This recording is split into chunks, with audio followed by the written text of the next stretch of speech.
kagubatan ay may napakagandang tanawin at kaaya-ayang pagmasdan. Subalit, isa ring lugar na nakakayang makapagtago ng napakaraming iba't ibang bagay.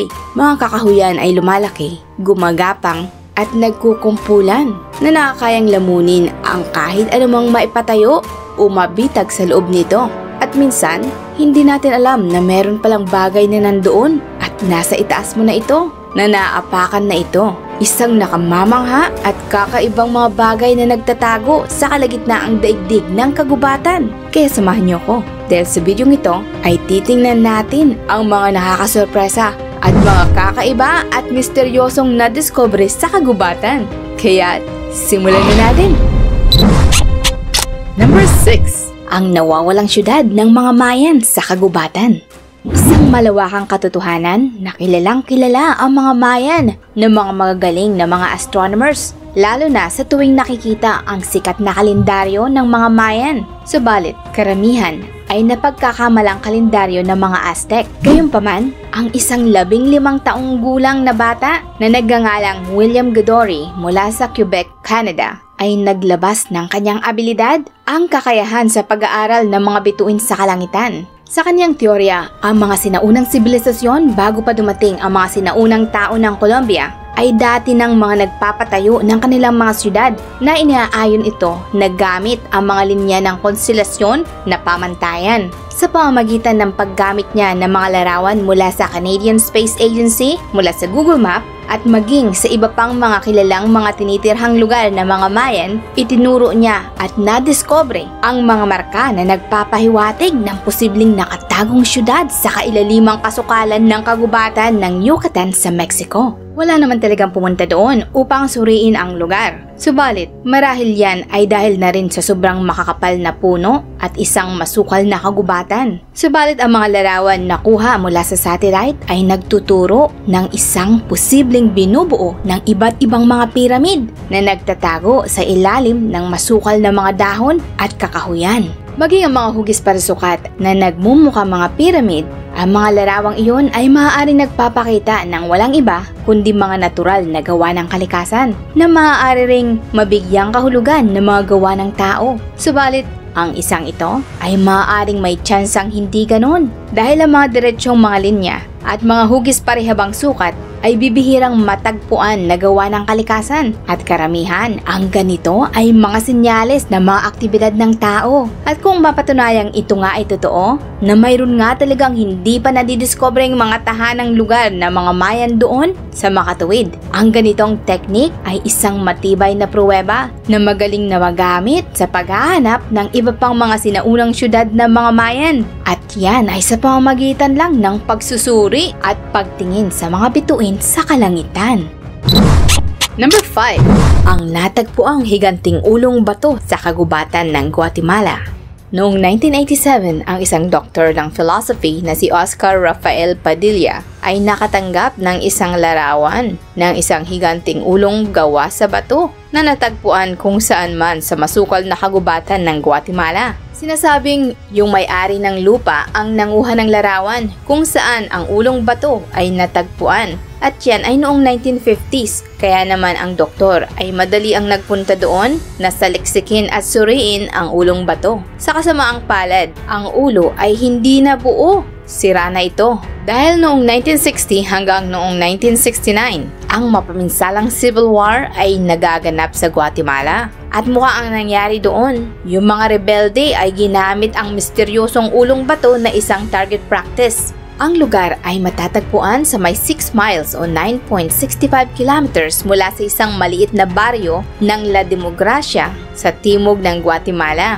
Sinukat ng doktor ang natitirang bahagi ng higanting ulong bato na may taas na mahigit sa 20 talampakan at dahil sa ang digmaan ay nagaganap pa rin noong panahong iyon, kung kaya't hindi na bumalik pa ang doktor sa lugar na iyon. Sa ngayon, marami ng iba pang mga higanting ulong bato ang nadiscover sa bansang iyon at maging ang timog ng Mexico na mga nalikha ng sibilisasyon ng Olmec noong panahon ng una at pangalawang milenyo before Christ. Subalit ang pinakakakaiba at espesyal na patungkol sa ulong batong iyon ay ang katotohanan na ang itsura nito ay naiiba sa lahat kung ikukumpara sa ibang mga ulong nandoon na natagpuan. Habang ang mga monumento ng mga Olmec ay nahahawig sa mga tinatawag nilang negrito ang itsura ng mga nagbigay kislap sa mga iba't ibang kakatwang teorya, ang ulong ito ay itsura ng isang puting tao o yung tinatawag nilang Caucasian, na isa namang nagbigay ng malikhaing teorya patungkol sa kaugnayan nito sa conspiracy ng alien.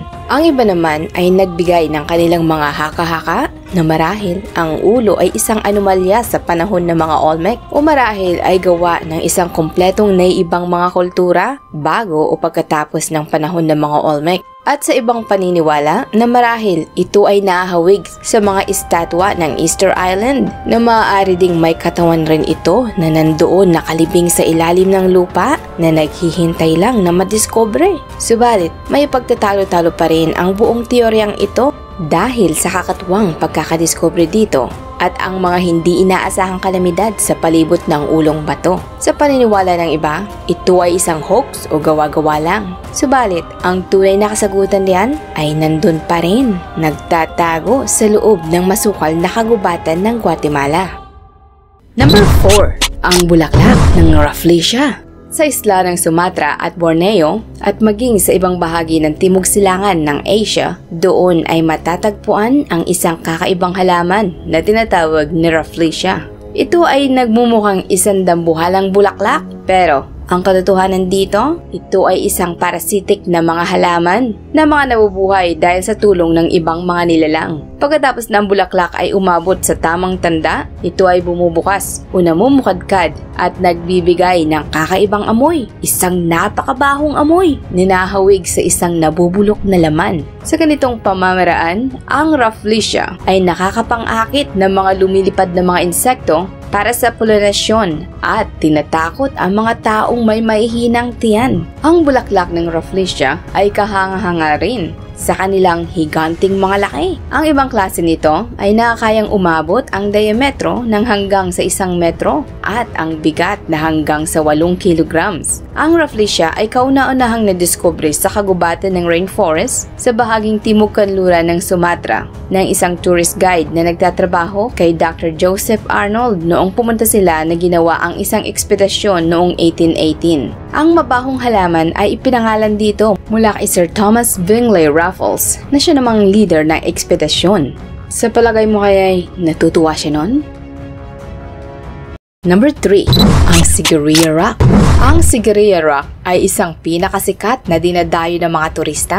Isang sinaunang batong muog na binuo noong ika-5 siglo. Mga nahiwa sa naglalakihang haligi ng mga bato na may kumulang sa 200 metro o 660 feet ang taas. At ito ay naglalaman ng mga serye ng mga daanan. At maging ang pares na paa ng leon ay nakaukit din sa pinakaibabang pundasyon nito. Isang napakagandang katangian na nababagay sa pangalang Sigiriya, na ang ibig sabihin ay batong leon. Ang hari ng sinali na si King Kasyafa I ay ang siyang nag-utos na buuin ang muog upang gamitin na Kapitolyo hanggang sa taong 495 AD, noong si Haring Kasyafa ay natalo at namatay. Ang palasyo ni Haring Kasyafa ay nandoon rin sa itaas nitong higanting bato na nakatayo at napapalamutian ng malalaking makukulay ng mga fresco o mga pader ng mga paintings na posibleng naglalarawan ng mga celestial na mga awit at mga mananayaw. Mayroon ding pader ng salamin na isang mahusay na pinakintab noong panahon na ang palasyo ay nasa kasikatan nito. At ang kahit sino man ay maaaring makita ng malinaw ang kanilang reflection dito, at yan ay noong 495 AD. Ang lugar ay binubuo ng detalyadong teknolohiya na nagpapanatili ng tubig, at ang ibang mga sistema nito na hanggang ngayon ay nandoon pa rin gumagana. Maging ang pinakamatandang kilalang-kilala na napakagandang tanawin na harden ay matatagpuan rin dito. Ang lugar ay ginamit na isang monasteryo ng Buddhist noong panahon ng ika-4 na siglo. Subalit, muli itong inabandona at kinalaunan ay kinain ng kagubatan ang formasyon nito.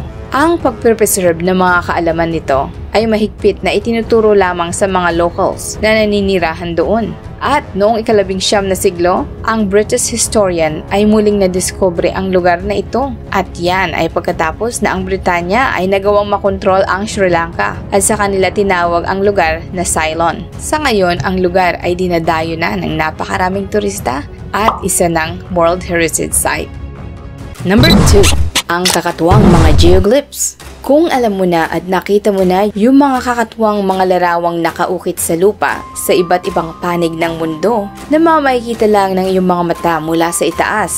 Isa na diyan ay yung Nazca Lines sa Peru, ang Eppington White Horse sa England. Ang mga ito ay isa lang sa mga halimbawa ng mga geoglyphs. Wala sinuman ang nakakaalam kung saan nga ba talaga nanggaling o nagmula ang ganitong mga disenyo na karamihang mahirap na ma-detect o matuklasan mula sa ibaba sa lupa. Ang ibang mga tao ay pinaniniwalaang mga alien ang naglagay ng mga ito doon at lumilitaw na ang kagubatan ng Amazon ay punong-puno ng mga ganito. Dahil hanggang sa ngayong kasalukuyan, ang mga nadiskubre mga geoglyphs doon ay may mahigit sa mga 300 na. At sa totoo lang, hindi basta-bastang natagpuan ng mga iyon ng walang pagiging detalyadong pagsusuri. Dahil sa napakahirap na ang mga iyon ay matagpuan mula sa ibaba sa lupa, dahil sa ang mga ito ay gawa mula sa mga pagpuputol ng mga damo na mga mas manipis pa sa iba. At idagdag pa dyan na ang mga iyon ay may luwag na kumulang sa 1.5 kilometro na hindi mo basta-bastang malalaman na nandun ka na nakatayo sa gitna nito.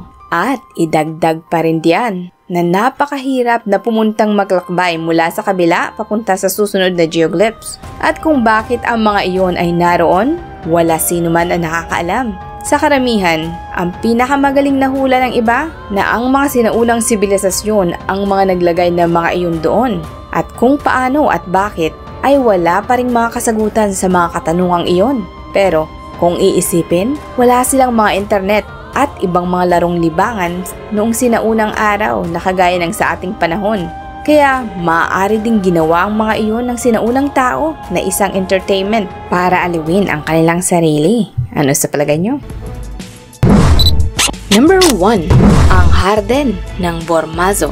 Ang Garden ng Bormazo, sa ibang tawag ay Sacro Bosco o ang sekretong kakahuyan at ang park ng mga halimaw na matatagpuan sa probinsya ng Viterbo sa Italy sa rehiyon ng Lazio. Naipatayo ito mga 500 taon na nakakaraan noong pinakahuling panahon ng Renaissance na mga napuno ng mga naglalakihang puno. Noong ika-16 na siglo, si Duke Bumarcio Pere Francisco Orsene ay isang mamayan na tagapagtaguyod ng sining kung saan siya rin ang kapitan na namuno sa kumpanya ng mersenaryo na siya rin ang nag-utos na ipatayo ang Sacro Bosco Park noong 1552. Sa pagkakasunod-sunod ng mga hindi malilimutang traumatikong pangyayari, lumaban siya sa brutal na digmaan, nahuli siya sa Germany at naging bilanggo ng digmaan ng ilang mga taon. Ang kanyang matalik na kaibigan ay namatay at siya ay nahuling pamalit sa ransom at pagkatapos na mapakawalan, ang kanyang minamahal na asawa ay pumanaw.